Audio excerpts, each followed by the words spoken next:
देवाधिदेव महादेव की आराधना से हर मनोकामना पूर्ण होती है। भोलेनाथ जल्द ही प्रसन्न हो जाते हैं। उनके स्मरण मात्र से जीवों का कल्याण होता है। राजकीय कृत किसान +2 विद्यालय तारा बरियारपुर के प्रांगण में आयोजित श्रीमद् भागवत कथा ज्ञान यज्ञ के तीसरे दिन अयोध्या के कथावाचक प्रकाश चंद्र महाराज ने ये प्रवचन दिया। हजारों श्रोताओं के बीच भक्ति रस की धारा बहाते हुए उन्होंने कहा कि पार्वती ने भगवान शंकर से शादी करने के लिए हजारों वर्षों तक कठिन तपस्या की। उसकी तपस्या से प्रसन्न होकर भोलेनाथ ने दर्शन दिया और उनसे शादी करने का वचन दिया। भगवान शंकर ने कामदेव को परास्त किया। उन्होंने समुद्र मंथन से निकले विष को विश्व कल्याण के लिए स्वयं पी लिया। गले में विषधर की माला लपटे और अपने जटा में गंगा को समेटे महादेव भौतिक दुनिया से बिल्कुल परे कैलाश पर्वत पर तपस्या में लीन रहते हैं। अपने सिर पर चंद्रमा की शीतलता रखने वाले और बसहा बैल की सवारी करने वाले भगवान भोलेनाथ अत्यंत पूजनीय हैं। वह अजन्मा है। कथा के दौरान शिव पार्वती विवाह का मनोरम दृश्य उपस्थित किया गया। इस झांकी को देख दर्शक झूम उठे और वाह वाह का नारा लगाया गया। कथावाचक ने आगे कहा कि सत्संगति दुर्जनों को भी सज्जन बना देती है। जिस पर भगवत की कृपा होती है वही संत संगति करते हैं। संत का दर्शन पुण्यदायक होता है। संत का दर्शन दुर्लभ होता है। कलयुग में श्रीमद् भागवत कथा मुक्ति का मार्ग प्रशस्त करती है। इसके श्रवण करने से मोक्ष की प्राप्ति होती है। कार्यक्रम में भजन गायकों ने अपनी कला से श्रोताओं का मन मोह लिया। लोग देर रात्रि तक भक्ति रस की धारा में डुबकी लगाते रहे और कथा का भरपूर आनंद उठाया।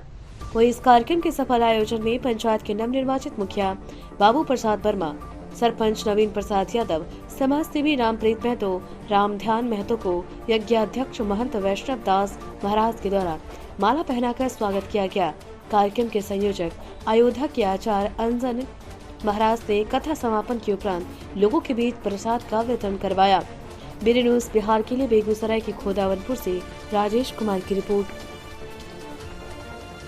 में बाबा जो है यहाँ पर जो है कलश पूजन होता है। कलश पूजन लोग क्यों करते हैं? कलश पूजन मैंने पहले भी बताया था और फिर आप पूछ रहे हैं तो कहता हूँ। कलश पूजन हमारे यहाँ हमारी संस्कृति से जुड़ा हुआ एक अंग है। हमारी संस्कृति में हमारी संस्कृति की विशेषता है, सर्वे भवन्तु सुखिनः सर्वे सन्तु निरामया सर्वे भद्राणि पश्यन्तु माँ कश्चित् दुःख भाग् भवेत् ईशावास्यमिदं सर्वम्। हम संपूर्ण ब्रह्मांड की परिकल्पना करते हैं। हमारी संस्कृति सबके कल्याण के विषय में सोचती है, सबका मंगल हो, सबका भला हो, और इसी का जो प्रतीक है कलश, संपूर्ण ब्रह्मांड का प्रतिनिधित्व करता है।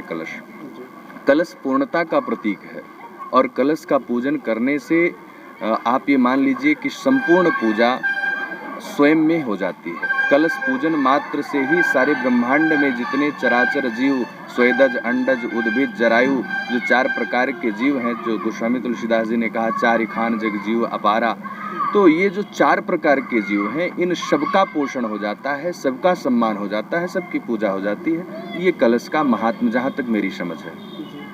अच्छा, रुद्राभिषेक का भी पूजन होता है? रुद्राभिषेक का पूजन नहीं श्रीमान जी, रुद्राभिषेक होता है और हमारे यहाँ पार्थिव पूजन होता है।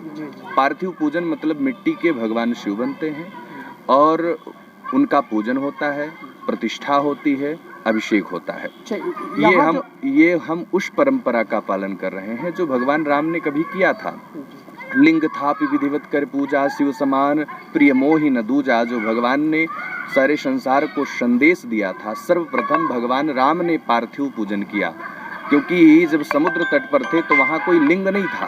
भगवान ने समुद्र तट पर उस रेत का ही लिंग बनाया और उसकी पूजा की, उपासना की और फिर लंका पर चढ़ाई की।